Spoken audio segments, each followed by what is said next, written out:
ক্ষমতাসীন দল নির্বাচনে হেরে যাবে, খুব পরিষ্কারভাবে দেখা গেল জরিপে। তখন তারা ইলেকশন কমিশনকে বলল যে আমাদেরকে জেতাতে হবে।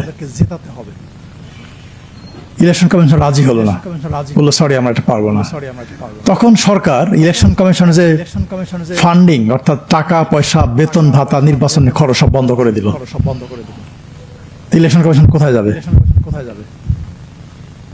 অর্থাৎ এই যে ইঞ্জিনিয়ারিং কথাটা আসছে, এটা মূলত কারা করে?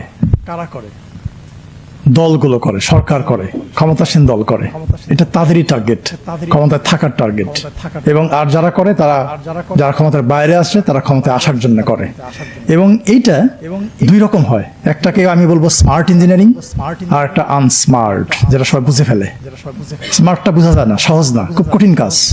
যেমন আর্ট নিয়ে অনেক কথা উঠছে, আমি আর ব্যাখ্যা দেবো না, কিন্তু 8 সালে ইলেকশন নিয়ে IRI, ইন্টারন্যাশনাল রিপাবলিকান ইনস্টিটিউট, ওরা অবজার্ভ করে বলছিল best election in the history of Bangladesh. আমি কোট করে বললাম best election in the history of Bangladesh. তারা ঠিকই কথা বলছিল, বাট এখন there are lots of questions about this election. প্রচুর প্রশ্ন উঠতেছে, তাই না? এই যে 14 সালের নির্বাচন, আমরা সবাই কি বলি, মানে যারা আওয়ামী লীগের পক্ষে যারা সাফাই গায়, লজিক দেখায়, তারা কি বলে, বিএনপি ইলেকশন আসে না, আমরা কি করবো, আমাদের কিছু করার ছিল না। বাট এটা নিয়েও কিন্তু অনেক স্টাডি আছে। হার্ভার্ড ইউনিভার্সিটি এবং ইউনিভার্সিটি অফ সিডনি, ওদের একটা ইন্ডেক্স আছে। আপনারা যারা স্টুডেন্ট আছেন এখানে একটু সার্চ করে দেখবেন পড়াশোনা করার জন্য। PEI, perception of electoral integrity. ওরা এই নির্বাচনটাকে বলে ব্যর্থ নির্বাচন, ইংরেজিতে বলছে ফেইলড ইলেকশন। ঠিক এই টার্মটা ব্যবহার করছে। হ্যাঁ, যদিও আমরা বলি যে এটা আইনগতভাবে বৈধ ছিল, এরকম ছিল, এরকম ছিল, নানা রকম কথা বলি, বাট এরকম আমাদের প্রত্যেকটা নির্বাচন নিয়ে এই ইন্টারন্যাশনাল অনেক রকম রিসার্চ হয়েছে, নানা রকম কমেন্ট হয়েছে। এখন প্রশ্ন হচ্ছে ইলেকশন ইঞ্জিনিয়ারিংটা কিভাবে হয়? এটা সূত্রপাত হয় কিছুটা আসছে আলোচনায়, নির্বাচন কমিশন নিয়োগ দিয়ে। একটা ইলেকশন কমিশনের স্বাধীনতা কাগজে কলমে যাই থাকুক না কেন, বাস্তব স্বাধীনতা ডিপেন্ড করে আমরা কাদেরকে কমিশনার নিয়োগ দিচ্ছি, তারা কারা, তারা কোন রকম মানুষ। এবং বেশিরভাগ সরকারি এই আমাদের দেশে এই পর্যন্ত চেষ্টা করেছে তাদের প্রতি যারা লয়াল পিপল, যারা বিশ্বস্ত, যারা তাদের কথার বাইরে যাবে না, এরকম লোককে কমিশন নিয়োগ দেওয়ার চেষ্টা করেছে। এটা একদম প্রথম থেকে শুরু হয়েছে এই কালচারটা, এবং এটা বন্ধ হয় নাই। এটা এই কাজে এটা বন্ধ না হলে জিনিসটা হবে না। আর দ্বিতীয় যেটা হচ্ছে, এটা আলোচনায় আসছে সীমানা নির্ধারণ। এটাকে আমরা বলি জেরিমেন্ডারিং। এটা হচ্ছে যে ওই যে ব্যারিস্টার সাহেব একটু বলেছেন, আমাদের নেসার আমিন একটু বলেছেন, যে কোন একটা এলাকাকে ধরেন যে এরা কোন একটা দলে ভোট দেয়, তাদেরকে পারপাসিভলি অন্য একটা এলাকায় নিয়ে যাওয়া, অন্য একটা আসন নিয়ে যাওয়া, যাতে করে ভোটের ফলাফলের মধ্যে এক ধরনের তারতম্য প্রভাব পড়ে। এটা আর এক রকম ইঞ্জিনিয়ারিং। আর এক রকম ইঞ্জিনিয়ারিং হচ্ছে যেটা এই মানে আমাদের হয়ে আসছে, এই জন্য আমি বলছি সরাসরি, পলিটিক্যাল পার্টির নিবন্ধন। অনেক ভুয়া পলিটিক্যাল পার্টির নিবন্ধন হয়েছে, কখনো কখনো রাষ্ট্রের উদ্যোগে করা হয়েছে। এইগুলোকে নিয়োগ দিয়ে নির্বাচনকে কোট আনকোট কম্পিটিটিভ করার চেষ্টা করা হয়েছে। এটা বিভিন্ন সময় হয়েছে, বিভিন্ন সালে হয়েছে। আর একটা ইঞ্জিনিয়ারিং যেভাবে হয়, মানে প্রসেসটা যেভাবে হয়, ভুয়া পর্যবেক্ষক সংস্থা বা পর্যবেক্ষক নিয়োগ, এভাবে হয়েছে অনেক। এই যে ধরেন যে 2024 সালের নির্বাচনে অনেক ভুয়া পর্যবেক্ষক সংস্থা ছিল, অনেক ভুয়া পর্যবেক্ষক কেন্দ্রে কেন্দ্রে ছিল। সেই এই তাদেরকে ব্যবহার করে কাজে লাগে এই কাজগুলো করা হয়েছে। তারপরে যে সাংবাদিকদের কথা আসছে, তাদেরকে এক্সেস না দেওয়া।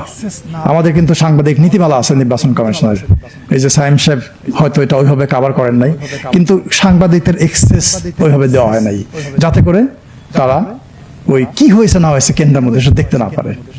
তবে এই যে কাজগুলো, এটা খুব কঠিন কাজ। কঠিন কাজ কি কারণে?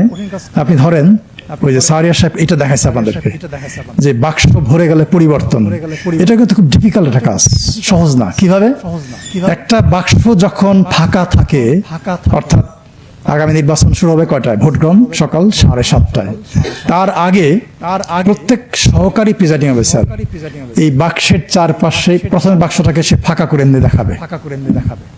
দেখানোর পরে উনি চারপাশে 4টা লক লাগাবেন।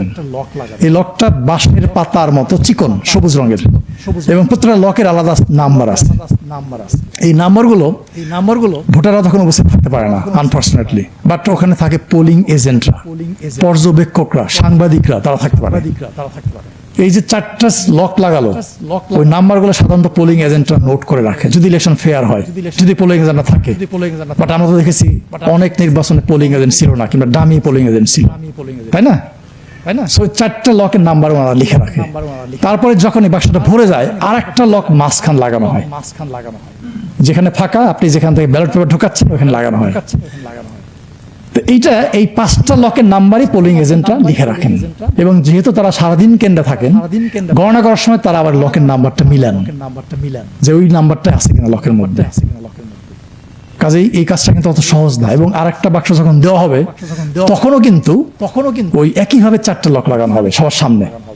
কিন্তু 2000 মানে যখন ইলেকশনের এই যে ম্যানিপুলেশন হয়, ইঞ্জিনিয়ারিং হয়, তখন আর এই ঘটনাগুলো, এই যে প্রসেসটাকে ফলো করা হয় না। যেমন ধরেন যে প্রশ্ন উঠলো যে রাতের বেলায় ভোট হয়েছে 2018 সালে, এবং আমি এবং ব্যারিস্টার তাজরিয়ান দুইজনই জাতীয় নির্বাচন তদন্ত কমিশনের সদস্য। আমাদের প্রতিবেদন এখনো সাবমিট হয় নাই। মানে একটা বড় জিনিস হচ্ছে যে বাংলাদেশে এই যে ইলেকশন ইঞ্জিনিয়ারিং, এটা নিয়ে কিন্তু খুব বেশি স্টাডি হয় নাই। যেটা হয়েছে খুব সারা বাট খুব ওইভাবে যে কোনো রিসার্চ হয় সেই জিনিসটা হয় নাই। বাট তারপরেও আমরা চেষ্টা করেছি যে তদন্ত কমিশনের প্রতিবেদনে এগুলোকে কভার করার জন্য। কিন্তু যেহেতু আমরা প্রতিবেদনটা এখনো সাবমিট করি নাই সরকারের কাছে, এই জন্য এটা নিয়ে আমি ওইভাবে ডিটেল আপনাদেরকে বলতে পারবো না। বাট ইন জেনারেল আমি কিছু কথা বলেছি এবং আরেকটু বলার চেষ্টা করবো। মানে যেভাবে হয়, যখন আপনার এই ইঞ্জিনিয়ারিংটা হয়, এই যে ম্যানিপুলেশন হয়, ভোট জালিয়াতি হয়, এটা ভোট জালিয়াতি ইঞ্জিনিয়ারিং একটা পার্ট, তখন কিন্তু এই লক লাগানোর কোনো ধারণা থাকে না। হ্যাঁ, জাল ভোট গণহারে দিয়ে দেয়। যেমন ধরেন যে 2017 সালে আমি তখন একটা প্রতিষ্ঠানের পরিচালক, আমার মনে আছে গাজীপুর সিটি নির্বাচনের পরে প্রেস ক্লাবে একটা মিডিয়া ব্রিফিং করলাম, এবং আমরা বলছিলাম যে গাজীপুরে 67% কেন্দ্রে কোনো না কোনো অনিয়ম হয়েছে। এই সাইম সাহেব আমাকে প্রশ্ন করেছিল তখন, মানে আমি তখন ডায়াসে বসা, যে তাহলে আপনি কি ইলেকশনকে ফেয়ার বলবেন নাকি বলবেন না? ঠিক এইভাবে কয়েকবার আমাকে প্রশ্ন করেছিলেন। এই প্রশ্নটা আমার একদম পরিষ্কার মনে আছে। তো ওই ইলেকশনের পরে একজন কমিশনার ছিলেন মাহবুব তালুকদার, নিশ্চয় অনেকে মনে আছে। উনি আমাকে ফোন দিলেন যে ডক্টর আলিম, একটু চা খাবো, আসেন। আমি কমিশনে গেলাম। উনি আমাকে বললেন যে আমি জানি ইলেকশন ইঞ্জিনিয়ারিং হয়েছে, বাট আমি ধরতে পারছি না, আমাকে হেল্প করেন।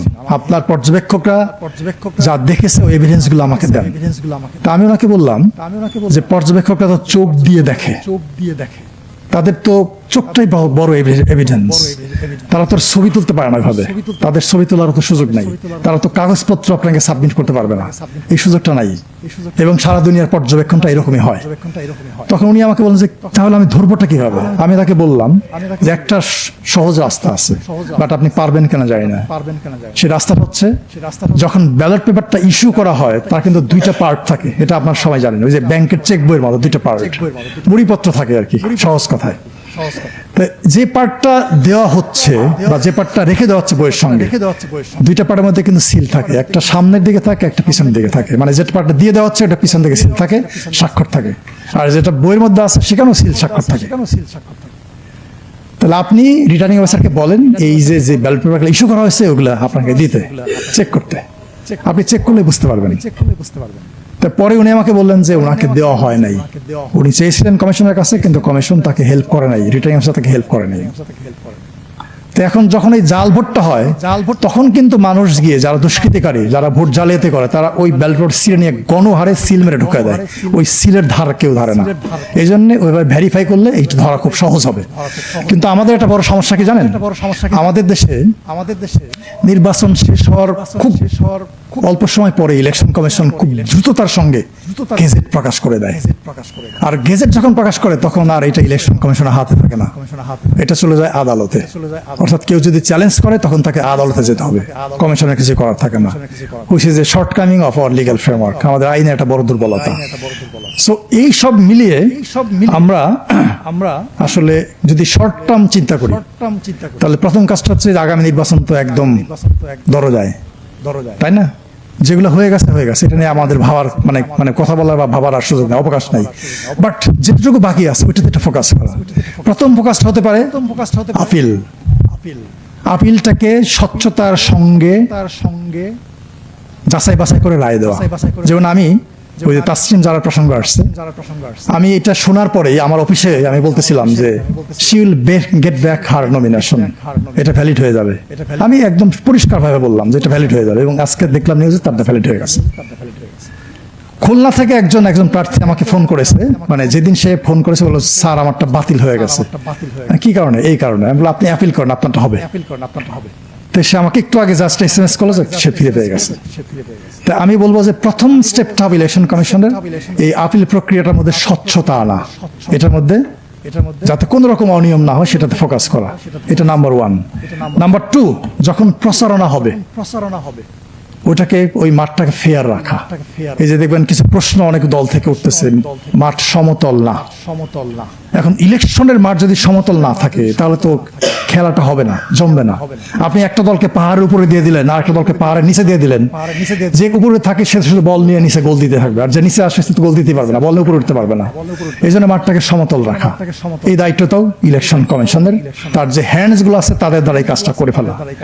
আর 3 হচ্ছে ভোটার উপস্থিতি। এই যে আমাদের সাইম সাহেব বললেন যে ব্যাপক একটা পার্সেন্টেজ, আমি 2 দিন আগে ইলেকশন কমিশন থেকে পরিসংখ্যান নিলাম যে আমাদের 18 থেকে 33 বছর বয়স পর্যন্ত ভোটার কত? 28%। এটা কমিশন থেকে আমাকে বললো যে 28% আছে। 28% ভোটার মানে তো বিরাট ব্যাপার, তাই না? এই যে আপনারা যারা ইয়াং আছেন, হ্যাঁ, এটা আপনারা মনে হয় যে এইটা যদি আপনারা ঠিকভাবে ভোট প্রয়োগ করেন তাহলে ইলেকশনের ফলাফল অন্যদিকে চলে যেতে পারে। সো এটা একটা বড় ফ্যাক্টর। আর হচ্ছে ইলেকশনটা আলোচনায় আসছে, ইলেকশন কমিশন একা ইলেকশন করতে পারে না, অসম্ভব ব্যাপার। তার মাত্র 4000 কর্মকর্তা কর্মচারী আছে, আর দরকার হয় প্রায় 10 লাখ সব মিলিয়ে। কাজে যার যার যে ভূমিকাটা আছে, এই পলিটিক্যাল পার্টি বলেন, গণমাধ্যম বলেন, ভোটার বলেন, নাগরিক সমাজ বলেন, ইভেন ইন্টারন্যাশনাল কমিউনিটি, প্রত্যেকেরই যার যার রোলটা তাকে প্লে করতে হবে যথাযথভাবে।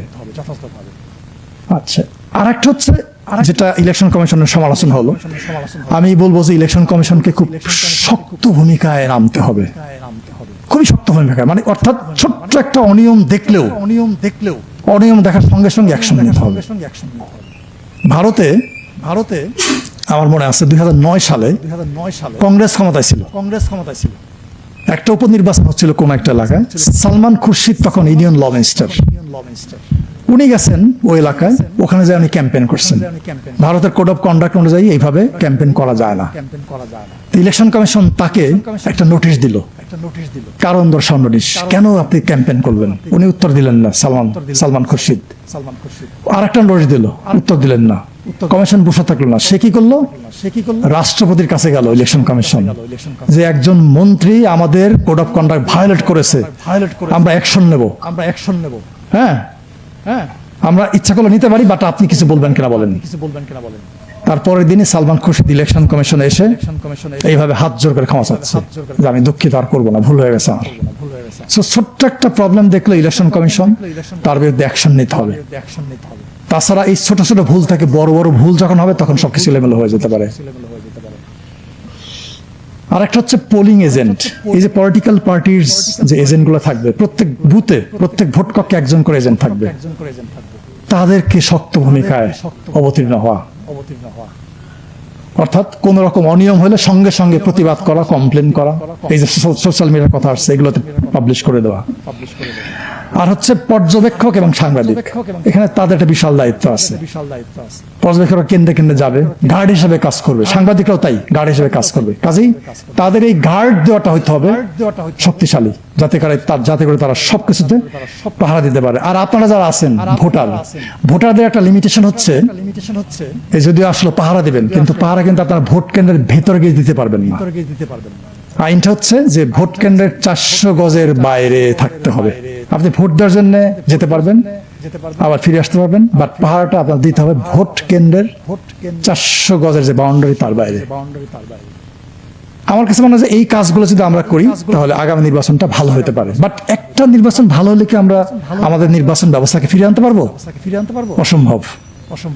ওই যে আমাদের শিহাব সাহেব বললেন যে 2001 সালের নির্বাচন মোটামুটি গ্রহণযোগ্য, তার আগে এখন সিরিজ অফ ইলেকশন ভালো করতে হবে, না হলে আমরা যে তিমিরে ছিলাম সেই তিমিরে থাকবো। এবং এটার জন্য যেটা দরকার সেটা হচ্ছে এই যে এতগুলো সংস্কার কমিশন, আমরা নির্বাচন ব্যবস্থা সংস্কার কমিশন থেকে 250টার মতো সুপারিশ দিয়েছি। 250টার মতো মানে আইনও তৈরি করে দিয়েছি। ধরেন যে ডেলিমিটেশন বাউন্ডারি, একটা নতুন আইন তৈরি করে দিয়েছি আমরা। নির্বাচন কমিশন নিয়োগ, আমরা একটা আইন তৈরি করে দিয়েছি। কাজে এখন হচ্ছে যে বাংলাদেশটাকে আমরা পেয়েছি, পরিবর্তনের বাংলাদেশ, এই সংস্কারের মাধ্যমে সেই পরিবর্তনটা আনতে হবে, না হলে আমরা যেখানে ছিলাম সেখানে থাকবো। ধন্যবাদ সবাইকে।